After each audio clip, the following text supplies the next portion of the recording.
नमस्ते, सलाम, welcome to my YouTube channel. मेरा नाम गीत राज है और मैं अभी फिलहाल 4th ईयर बीडीएस में हूँ। मैं पिछले 4 साल से अपनी ट्रेनिंग कर रहा हूँ, वेट ट्रेनिंग। यहाँ हम इस चैनल पर डिस्कस करते हैं medical facts, myths, body building के लिए, और उससे हम एनालाइज करते हैं मेडिकल एक्सपेरिमेंट एंड उसके थ्योरीज के हिसाब से। यहाँ आज मैं डिस्कस करने के लिए आया हूँ वे प्रोटीन। ऑब्वियस सी बात है, बॉडी बिल्डिंग की दुनिया में वे प्रोटीन एक अलग ही नाम है, बहुत जाना पहचाना। हर इंसान वे प्रोटीन लेना चाहता है, हर इंसान चाहता है कि वो अपने मसल्स को ग्रो करे, और इसलिए आज के तारीख में वे प्रोटीन बहुत ही ज्यादा इंपॉर्टेंट हो चुका है।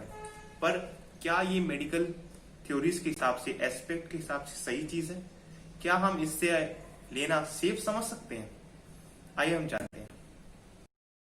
पहली बात, प्रोटीन क्या होता है? प्रोटीन एक चेन ऑफ अमीनो एसिड्स या ग्रुप ऑफ अमीनो एसिड्स होता है जो हमारे मसल के ग्रोथ के लिए बहुत ज्यादा जरूरी होता है। दूसरी बात, सोर्सेस।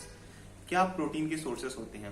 ऑब्वियस सी बात है, हम सबको पता है, chicken, eggs, fish, paneer, etcetera etcetera, we all know that things. Nuts ले सकते हैं आप बहुत सारे दूसरे सोर्सेस पे रिलाई कर सकते हैं, मिल्क ले सकते हैं आप। अब हम बात करते हैं कि लीन सोर्सेस क्या है। ऑब्वियस सी बात है, लीन सोर्सेस जो है chicken breast, eggs, fish, soy and way protein. Way protein की जहां बात आती है, वहां हम आज के देख रहे हैं कि 3-4 तरह के प्रोटीन्स आ चुके हैं। Whey, isolate, hydrolysed and now raw protein, hydrolysed protein, isolate and whey. इन सब कैटेगरीज में कुछ न कुछ फर्क होता है। ऑब्वियस सी बात है, कैटेगरीज बनाई गई है तो फर्क भी होंगे। ये हम टॉपिक बाद में डिस्कस करते हैं। पहले हम जानते हैं वे प्रोटीन बनता किससे है। जब भी हम पनीर बनाते हैं या दही बनाते हैं तो उसमें बचे हुए पानी या वाटरी सब्सटेंस से वे प्रोटीन बनता है, हम उसे कहते हैं वे प्रोटीन जो होता है बेसिकली कंटेन करता है एक रिच लीन प्रोटीन जो बेसिकली हमारे मसल्स के लिए जरूरी होता है। आज के दौड़ भाग वाली दुनिया में हमारी बॉडी डाइट पे डिपेंड नहीं रह सकती, तो हमारे बॉडी के प्रोटीन रिसोर्सेस और न्यूट्रिएंट्स अधूरे रह जाते हैं, जिस वजह से हमें वे प्रोटीन की बहुत ज्यादा आवश्यकता पड़ती है। अब हम तीसरे पॉइंट की बात करने जा रहे हैं। थर्ड पॉइंट इज कि कितना प्रोटीन हमारे बॉडी को डेली बेसिस पे रिक्वायर होता है। एक आम इंसान की बात करूं तो अगर उसके वेट 80 kg है तो उसे 160 to 170 ग्राम प्रोटीन रोज कंज्यूम करना चाहिए। ये रिक्वायरमेंट डाइट से कतई पॉसिबल नहीं हो सकती, ये हम सब जानते हैं। अगर हमने किसी तरह कर भी ली तो उसके साथ carbs, fats and other nutrients भी आ जाएंगे जो हमारे बॉडी बिल्डिंग के गोल्स के लिए बिल्कुल भी सही नहीं है। अगर मैं यहाँ गोल्स की बात कर रहा हूँ तो बॉडी बिल्डिंग में 3 तरह के गोल्स होते हैं फिटनेस को लेकर। एक नॉर्मल इंसान जो फिट रहना चाहता है, उसे कोई मतलब नहीं है मसल मास, उसे अपनी बॉडी को लीन थिन रखना है। Second one, fat loss. Fat loss goal के लिए प्रोटीन रिक्वायरमेंट इज मस्ट।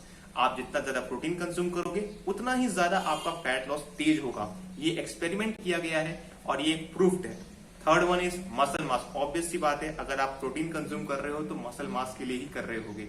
अगर आप पतले हो तो आपको protein and carb and fat तीनों की रिक्वायरमेंट लिमिटेड चीज में चाहिए होगी, और आप समझ सकते हो कि प्रोटीन की रिक्वायरमेंट मसल बिल्डिंग में कितनी ही ज्यादा है, क्योंकि हम मसल ग्रोथ की बात कर रहे हैं यहाँ पे।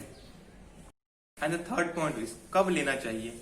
अगर आप वर्कआउट करते हो और वर्कआउट करने के जस्ट बाद 30 मिनट्स के अंदर आप अगर प्रोटीन कंज्यूम करते हो तो ये बहुत ही बेहतर टाइम है।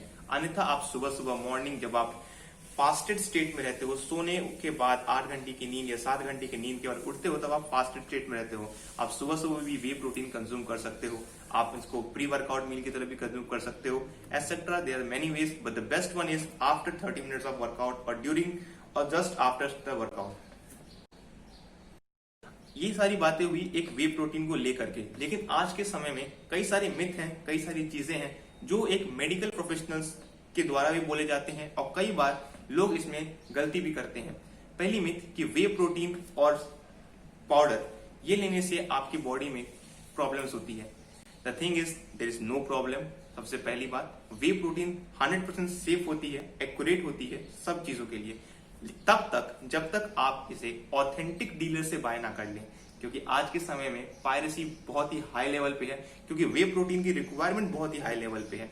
तो आपको ये जानना जरूरी है कि आप किसी भी डुप्लीकेट चीज से संपर्क नहीं करें। Duplicate way protein, duplicate supplements and other things, they also harmful, but the authentic thing is safe. I know कि आपके मन में बहुत सारे क्वेश्चंस होंगे। ये लास्ट स्लाइड में आपको देके जा रहा हूं। ये लास्ट स्लाइड में कुछ ऐसे क्वेश्चंस के आंसर हैं जो आप खुद से जांच कर सकते हैं। इसमें 6-7 क्वेश्चंस हैं, आप उसके आंसर ढूंढ सकते हैं। अगर आपको कुछ भी और चीजें लगे तो आप मुझे मेरे इंस्टाग्राम पे मैसेज कर सकते हैं। मेरे इंस्टाग्राम लिंक, मेरे लिंक नीचे डिस्क्लेमर में दिया हुआ है। और अगर आपको लग रहा है कि और कुछ मैं बताना भूल गया हूं तो आप मुझे कमेंट सेक्शन में जरूर बता सकते हैं। Thank you. मेरे लाइन को लाइक कीजिए। अगर आपको कंटेंट अच्छा लग रहा है तो इसे शेयर कीजिए अपने फ्रेंड के साथ, अपने लोगों के साथ, और मुझे सपोर्ट कीजिए। Thank you.